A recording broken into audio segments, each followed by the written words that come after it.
चलिए आपको रीवा से खबर दिखाते हैं, जहां साइबर अपराध से जुड़ी एक बड़ी खबर सामने आई है और पुलिस ने अंतरराज्यीय साइबर ठगी गिरोह का पर्दाफाश करते हुए 13 युवकों को गिरफ्तार किया है। यह कार्रवाई गुजरात के सूरत में दर्ज साइबर फ्रॉड मामले की जांच के दौरान की गई, जिसमें एक सेवानिवृत्त बुजुर्ग के बैंक खाते से करीब 7 लाख रुपए की ठगी की गई। जानकारी के मुताबिक गुजरात पुलिस तकनीकी साक्ष्यों के आधार पर रीवा पहुंची और स्थानीय पुलिस के साथ मिलकर संयुक्त अभियान चलाया। विश्वविद्यालय थाना क्षेत्र की एक पॉश कॉलोनी में किराए के मकान पर दबिश दी गई, जहां से सभी आरोपियों को हिरासत में लिया गया। पुलिस जांच में यह सामने आया है कि आरोपी ओटीपी और एपीके फाइल भेजकर लोगों के मोबाइल फोन हैक करते थे और बैंकिंग जानकारी हासिल कर खातों से रकम निकाल लेते थे। बताया जा रहा है कि गिरफ्तार युवकों की उम्र 25 से 30 वर्ष के बीच है और अधिकांश आरोपी उत्तराखंड क्षेत्र के निवासी। मौके से बड़ी संख्या में लैपटॉप और मोबाइल फोन भी पुलिस ने जब्त किए हैं, जिनका इस्तेमाल साइबर ठगी को अंजाम देने में किया जा रहा है। पुलिस फिलहाल आरोपियों से पूछताछ कर रही है और गिरोह से जुड़े अन्य सदस्यों की तलाश जारी है। अधिकारियों का कहना है कि पूछताछ के बाद आरोपियों के खिलाफ वैधानिक कार्रवाई की जाएगी। इस कार्रवाई को साइबर अपराध के खिलाफ बड़ी सफलता मानी जा रही है। आपको बता दें कि बीते दिनों अनूपपुर जिले के अमलई निवासी विजय पांडे के खाते से भी साइबर ठगों ने एपीके फाइल भेजकर पहले फोन हैक किया और महज कुछ ही घंटों में 4 बार में 10 लाख रुपए पार कर दिए, जिसकी शिकायत पीड़ित ने हेल्पलाइन सहित स्थानीय थाने में भी दर्ज कराई है और पुलिस इस मामले में छानबीन में जुटी हुई है। वहीं पुलिस ने लोगों से अनजान लिंक, ओटीपी और संदिग्ध एपीके फाइल से सतर्क रहने की अपील की है।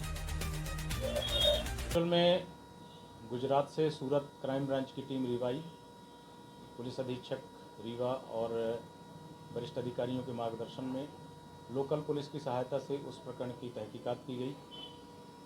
जब तकनीकी साक्ष्यों के आधार पर जांच की गई तो ये पाया गया कि प्रकरण से संबंधित आरोपी यहीं रीवा में कहीं पे रह रहे हैं।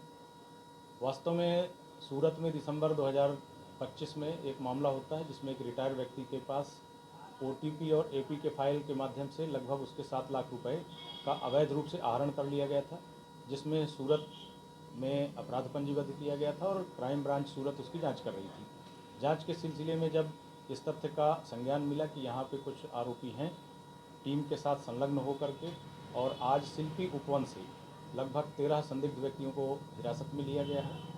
तकनीकी साक्ष्यों के आधार पर उनसे इस संबंध में पूछताछ की जा रही है, साक्ष्य संकलन किया जा रहा है।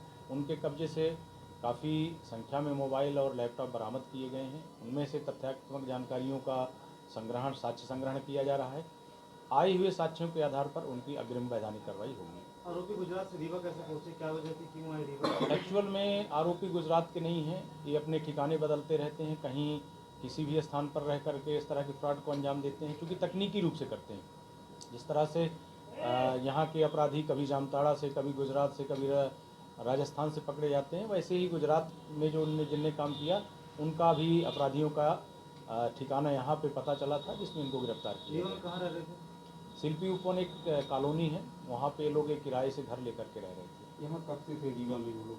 अभी इस बात की जांच की जा रही है, क्योंकि मोहल्ले वालों से जब इस तथ्य का पूछताछ की गई तो मोहल्ले के आसपास के लोगों को भी इसका संज्ञान नहीं कि वो कब आए, कब आते थे, कितने लोग रहते थे।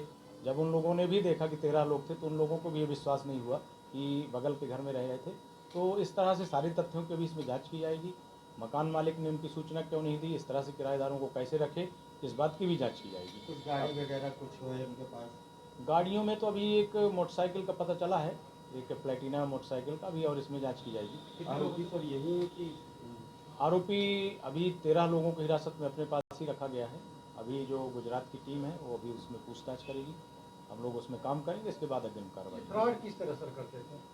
फ्रॉड का इनका जो मूल तरीका था तो वो एपी के फाइल भेजते थे, जो रीवा पुलिस भी कई बार इस संबंध में एडवाइजरी जारी कर चुकी है कि कभी ई चालान के रूप में एपी के फाइल आ जाती है, कभी निमंत्रण के लिए एपी के फाइल आ जाती है।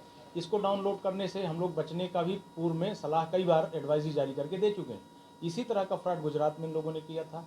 एक वृद्ध व्यक्ति थे, रिटायर हुए थे, तकनीकी रूप से उतने साउंड नहीं थे, उनके मोबाइल पे एपी के फाइल गई, उन्होंने डाउनलोड कर लिया, फाइनली उनका फ़ोन हैक कर लिया गया, उसमें से जो भी ओटीपी आई उनको एक्सेस मिल गया और उन्होंने इस तरह से 7 लाख रुपए का अवैध आहरण कर लिया था। आरोपियों से पूछताछ हुई, बताया कि उन्होंने अब तक कितने लोगों को शिकार होना चाहिए। एक्चुअल में ये बहुत बड़ी चेन है, एक बड़ा नेटवर्क है। इसमें जब तक कोई भी व्यक्ति सामान्य तौर पे खुद से नहीं बताता है, इसमें उनके अकाउंट्स का, उनके मोबाइल्स के, उनके लैपटॉप को, उनके सारी चीज़ों को खंगालना होगा, उनसे साक्ष्य निकालना होगा।